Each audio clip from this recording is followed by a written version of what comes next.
Hello everyone and welcome back to today's video. Topic of today is going to be what can you actually do with Bitcoin?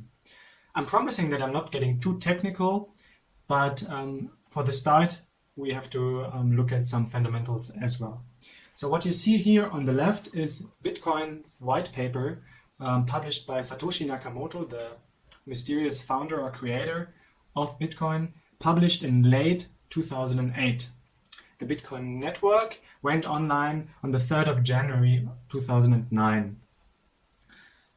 First, I want to clarify that the groundbreaking invention or solution that Bitcoin gives as a cryptocurrency is that it solves the double spending problem. Quote, "We propose a solution to the double spending problem using a peer-to-peer network." So what is a double spending problem? Just roughly, double spending means that normally with all kinds of digital files like MP3 songs or pictures, you can easily copy and paste it and multiply them in a matter of minutes. Of course, that should not be possible with digital money, and that was hard to solve this problem. Also, double spending means that the guy that receives the money has to be sure that the person that sends the money to him actually possesses this money. Yeah. So that was the double spending problem, and this is the actual revolution that Bitcoin started. Also down here in the conclusion, we propose the system for electronic transactions without relying on trust. So as you might know, some people criticize Bitcoin because they say there's no value to it, there's no one behind it, there's no central bank you can trust. But Bitcoin actually turns this argument around and says, you don't have to trust us. You don't have to trust anyone. We secure the network by just algorithms that verify transactions. So you don't have to trust on a central bank. You don't have to trust on a government to manage the money and the money supply. It's just controlled by an algorithm that verifies blocks and transactions. Also, the Wikipedia definition. Bitcoin is a cryptocurrency, a form of electronic cash. It is a decentralized digital currency without a central bank or a single administrator that can be sent from user to user on the peer-to-peer Bitcoin network without the need for intermediaries. So without the need for intermediaries is also very important, because the intermediary would be the bank or the central bank or any kind of people that today are between the central bank and you as a person, as a normal person. But let's come to the actual functions. And it's not that hard actually, because Bitcoin can be seen just like any other form of money or money. So that's why we're talking about the functions of money. Money is often defined in terms of the three functions or services that it provides. Money serves as a medium of exchange, a store of value, and as a unit of account. So let's first start with the medium of exchange. Medium of exchange means it is a medium that you can send around. You can give it to other people or receive it from other people. So here we see the Bitcoin average transaction fees in a historical chart. Obviously, when we remember late 2017, where we had this whole Bitcoin hype, that average transaction fee really exploded. That means that, for example, right here, you had to pay on average about $55 to finish one transaction. So if I wanted to send half a Bitcoin to a friend in late 2017, I had to pay $55 just to get this transaction through. So obviously, that's why also people call it impractical. And but since then, transaction prices or average transaction fees never never came to that level again. Also because we had some technical improvements in the last month or years, namely SegWit, for example, or the Lightning Network, but we're also getting to that later. So, but this website is very nice for you to check how much money do I have to pay on top just to make Bitcoin transactions. So from one account to another, if I want to send my friend some Bitcoin, or if I want to send Bitcoin to a shop where I just did grocery shopping, that is worth considering. And right now we are sitting on about, let's say 3 to about 5.5 US dollars per average Bitcoin transaction. Of course, that sounds really high, but there were also times just in the beginning of this year where we had transaction fees of less than $1. So why are the transaction fees kind of high again? That is because more people are using the network and more people are sending money around. And this is also then ruled by supply and demand. So if more people want to send money around, or namely Bitcoin, then the average transaction fee is going to be higher than if no one wants to send Bitcoin around, because there's a limited number of transactions that Bitcoin as a system right now is able to account for every hour or every 10 minutes when a new block is formed. So that's why there's limited space for transactions per 10 minutes or per 1 hour. That's why everyone that wants to get on the next transaction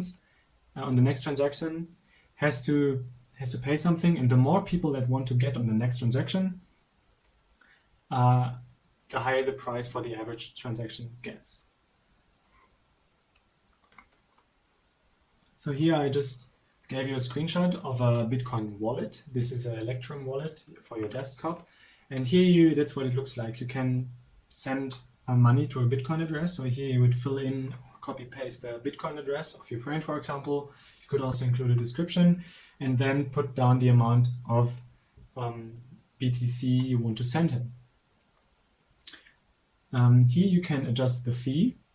And why can you adjust the fee? Because you can also give way less than $5 as a fee right now, but then your transaction will take longer than if you would send $5 as a fee. So if you would send $5 as a fee, you would, the transaction would get through in the next hour, most likely. But if you only send like $1 fee, then you might have to wait for 6-12 hours or more. But it will eventually also get through.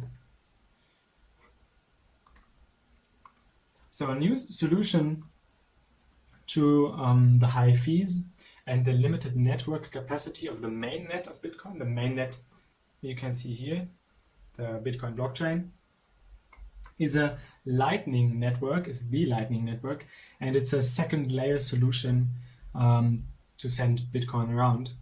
So by using the Lightning Network, just in general, you give a little bit of decentralization away, and you also give a little bit of security away, but it's just really marginal. But what you get is nearly instant transactions, and transactions that really don't cost much. Like it's like 1 cent or 1 penny or whatever your currency is. So it's really not that much anymore, and it's instant. That's also important. If you want to learn more about the Lightning Network, just search on YouTube. There are many great videos about it.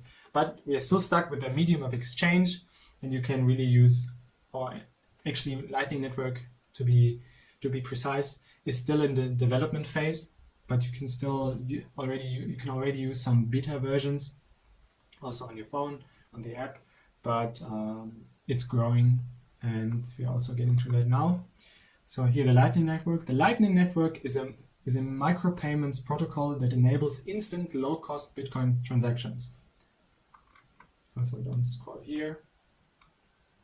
The Lightning Network is a new protocol layer built on top of Bitcoin. It uses cutting-edge smart contracting to achieve faster than Visa transaction throughput while retaining the peer-to-peer nature of the Bitcoin protocol.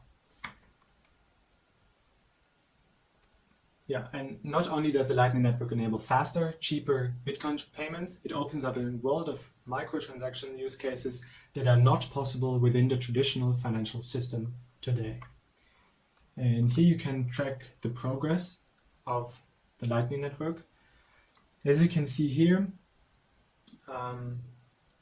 yeah, you don't have to really know much if you see graphs like that. The progress since March is basically stagnant. I don't really know why that is, but you can definitely use this site to track the Litecoin network. That was meeting of exchange function of money or Bitcoin. Now we're getting to the store of value.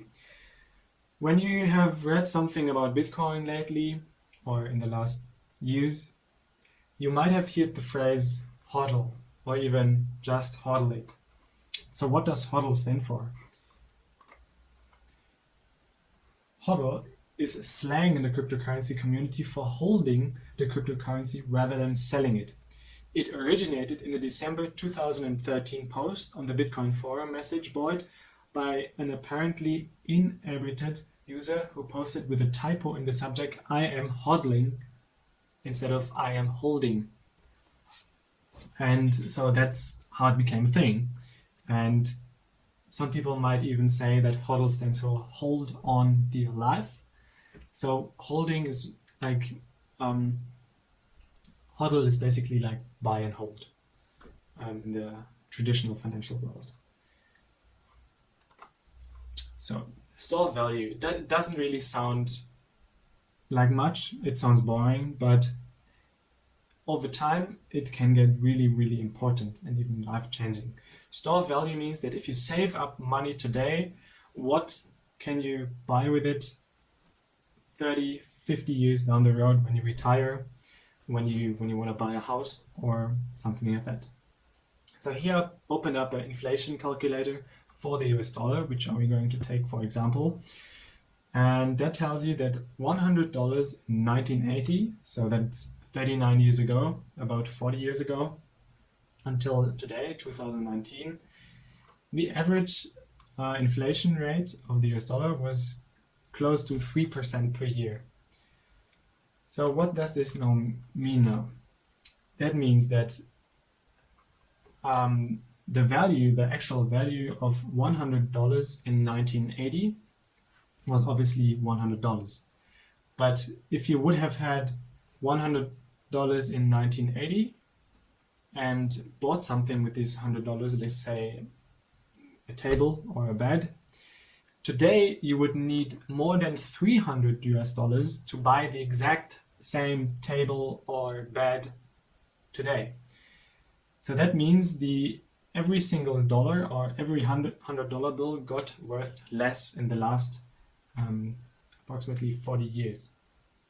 And this is really significant. Like, let that sink in for a second. Sometimes it will take some more days before you realize that this is really game changing.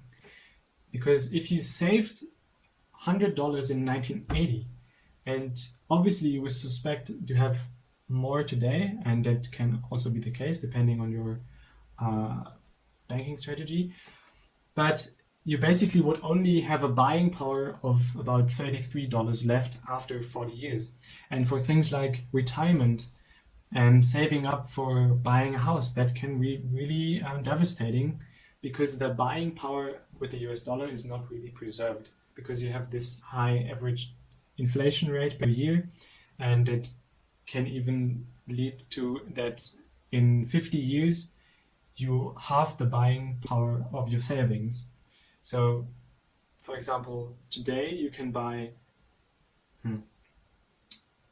Again, let's take a chair for $100, but if you don't buy the chair today and wait 50 years, in 50 years you can only buy half a chair with $100, because the buying power has not been preserved, and that's really important to point out. Then, on the opposite, this is how Bitcoin does it. Let's look at the red line here first, and this is the Bitcoin inflation rate. Right now we are somewhere over here between 2017 and 2021, and you see here the inflation rate is roughly between 1 and 10%, but we're getting to that on the next slide. What I wanted to point out here is these steps, and these steps are halvings, Bitcoin halvings.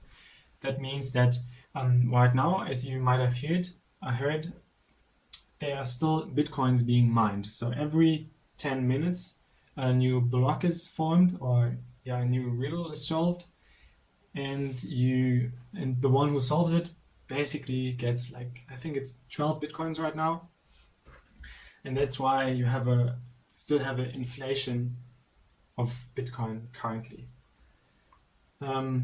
However, the total Bitcoin supply is limited in the end to 21 million Bitcoins. And as you can see over here, we will be about something, maybe 17 million Bitcoin. So this is also a big difference. Bitcoin is limited to 21 million Bitcoins. This is not the case for any other currency that is used today. That's why Bitcoin is also often compared to gold, because gold is also somehow limited in the total supply, at least on Earth. Yes, and then you have the Bitcoin block reward halving countdown right here. This is the day when the next halving approximately will take place. So halving means the inflation of Bitcoin is halved. But this slide here is also nice to see the Bitcoin inflation rate per annum, which right now sits around 3.77%. So now you could say, but didn't we say that the average US dollar inflation rate per year was about 3%? So definitely less than the current Bitcoin inflation rate of 3.77%. Yes, that's true. But you have to keep in mind that the dollar inflation rate will always, or should always, stay like that, because there's also some reason behind. If there was no slight inflation, then there would be no reason, or not so much reason, for people to spend their money today. They would rather hold it and wait until they can buy more stuff with the money.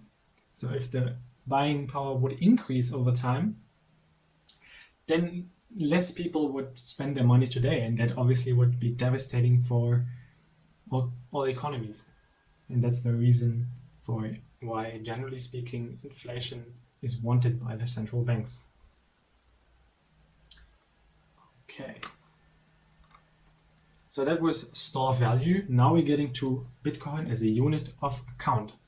Because unit of account, I'm going to take it as you can actually buy things with Bitcoin, and prices of goods can be expressed in Bitcoin. So this is a often used symbol when shops accept Bitcoin. Speaking of shops, there's also a world map of venues that accept Bitcoin today. Let's just zoom in here, for example, and then let's go to SF. Take this one. Cups and Cakes Bakery accepts Bitcoin since April 2013. So you can go there and you should somehow be able to pay with Bitcoin. You should have a wallet on your smartphone, and that should let you buy bread, for example. So this is a nice map if you just want to see what you can already buy in the real world with Bitcoin today. And the number of venues is steadily increasing, of course. Right now it says about 15,000 venues are registered where you can pay with Bitcoin. Then online shopping, it's another topic. There's a new startup called Moon, and that makes it possible to pay with Bitcoin on sites like Amazon or eBay or Domino's or AliExpress. So this is a third-party solution, but there are also rumors that have been going on for a long time that someday Amazon or eBay will start to accept Bitcoin like as a company without a third-party solution like Moon, but nothing is confirmed on that front yet. What you can, however, already pay directly with Bitcoin is any Expedia services, if you know them. You can pay with Bitcoin here. It's powered by Coinbase, a big Bitcoin exchange, if you're interested. And then finally, you can not only go shopping and pay with Bitcoin, in some venues at least, but you can also make use of the Bitcoin ATM network. Also, there are ATMs for other cryptocurrencies, but what does Bitcoin ATM mean? Because you can't really get any form of cash or Bitcoin. So let's go also some example.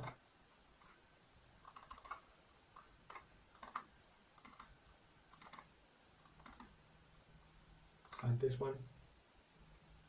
Shell and view details. So what you can do at this Bitcoin ATM is you can buy Bitcoin against US dollar. That means at this ATM you basically insert US dollars, like let's say 10 US dollars, and then you will get credited Bitcoin on your Bitcoin wallet that you have to insert. It's like a bank address, and then you will get Bitcoin on that bank address. So you exchange US dollar for Bitcoin in that case. But normally there should also be cases where you can buy and sell Bitcoin. Let's see if we can find someone. It's not that easy.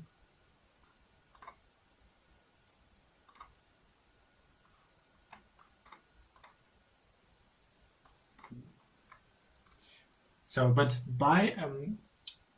sell Bitcoin would mean that you go to this ATM, you put in your Bitcoin address and your seed or password. It's just a rough explanation now. And then there's an amount of Bitcoin that gets deducted from your Bitcoin wallet, and you will get fiat, so US dollar instead, out of this ATM. So this also opens up some possibilities, because if you have a Bitcoin wallet, you can go to all kinds of places on the other end of the world, and maybe you will find a Bitcoin ATM there, and then you can just withdraw money from there. And that also tells you that one more advantage of Bitcoin is that it has no borders. It works everywhere in the world. It's decentralized, so if one country would even ban it, doesn't really matter. It can't be controlled by anyone because it's a pseudonym network, so it's not anonymous, but pseudonymous. I'm lacking the English words, I'm sorry.